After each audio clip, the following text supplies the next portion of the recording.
All right, welcome back to the hangar. So I'm working on the F-22, getting all the servos plugged in, and I've got all the control surfaces plugged in. And I just want to do a quick video of that, kind of showing you guys. So still got a lot of stuff to plug up, and I'm already trying to think about how I'm going to do some of these because I've run out of channels. Like without the MPDX1, I definitely won't have enough channels. So, and even with that, I could add another one, but I don't want to because that just eats up another channel on the actual power system. So what I may do is do a Y, like I already talked about, do a Y harness on the leading edge and possibly the flaps, so that'll free up 2 channels. And I can always, if I need to, I can always do the same like on my last one. The last one I had both rudders on a Y harness as well, so I could potentially free up 3 channels. But anyways, so I want to show you guys kind of what I got set up here. This is a Futaba 32 MZ, which I don't know why they say it's 32 because it's not a true 32 channel. But you can get 32 channels, you just have to add some equipment and stuff. But the new, they got a 26 that actually does 26 channels, like legit channels. So hopefully they'll come up with something like this. Like you can select the other protocol and it'll give you 26 channels total, but you have to do it S-bus, obviously, because the DLPH2 only has the 18 channels. So what you essentially can do, I believe, is you can plug in a receiver into one of the ports and maybe plug directly into the receiver. I don't know. I have to research a little bit more, but you know, that's actually a nice thing because I really only need about 24 channels total. I don't think I've ever went over 24 channels, so at least 24 would be great. So we'll see what they get in the future, and I got to do, like I said, do some research into it.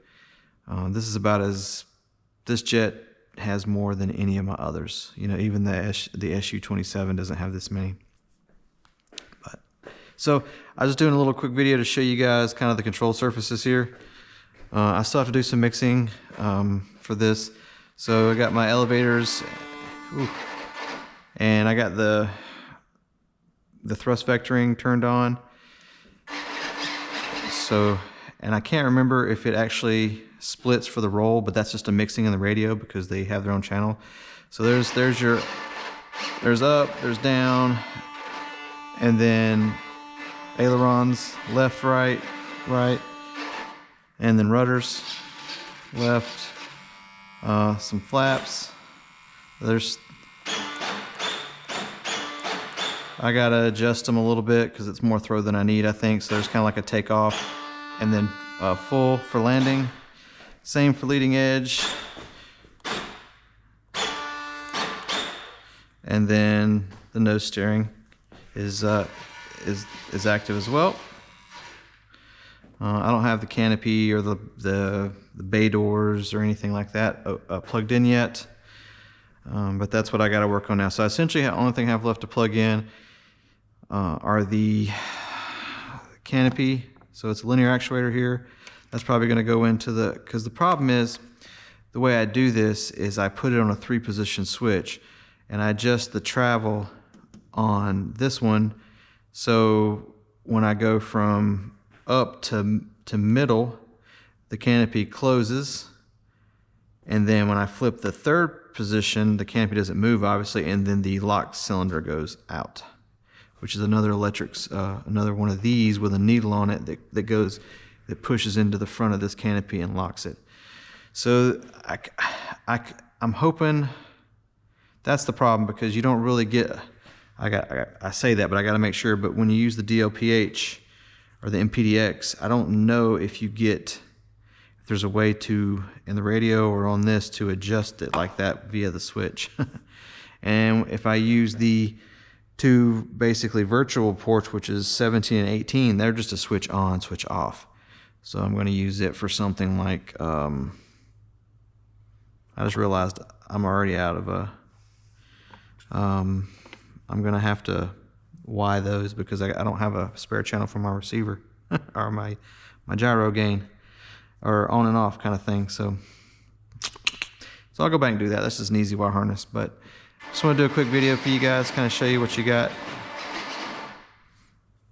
But that's it. So I'm going to call it a night. I tested all of them with the amp meter. Everything looks good. Even I think the most is the leading edge flaps, but that's just because it's a live hinge. So it's basically flexing some, it's like a carbon fiber, or not carbon fiber, but I think they put like a, I can't think of, gosh, not fiberglass, not carbon fiber, but bleh, Kevlar. Sorry, I think it's Kevlar. It's what they use in vest. So yeah, Kevlar. So I don't know if they've actually used that on this or if they just probably just used like a fiberglass, but until you flex this enough and kind of break it in, you'll have a little bit higher of a torque on it. But you can kind of see in here, everything's kind of plugged in. These items here are what are my lights and the door cylinders and things like that, and everything else to be plugged in here. So, and this one has 8 channels on it. So I should have 1, 2, 3, 4, 5, 6, 7, 8. So I won't even have 9, 10. So yeah, I got to come up with something. So I'm definitely gonna have to wire those to get it all in there. So, but that's just making some more harness. But anyways, you guys take it easy. I'm gonna call it a night. Cheers. Oh, don't forget to like the video or give it a thumbs down. You know, trying to build the channel, things like that. And if you got any comments, so leave them in the comment section and I'll get to them as they come up. You guys have a good evening. Cheers.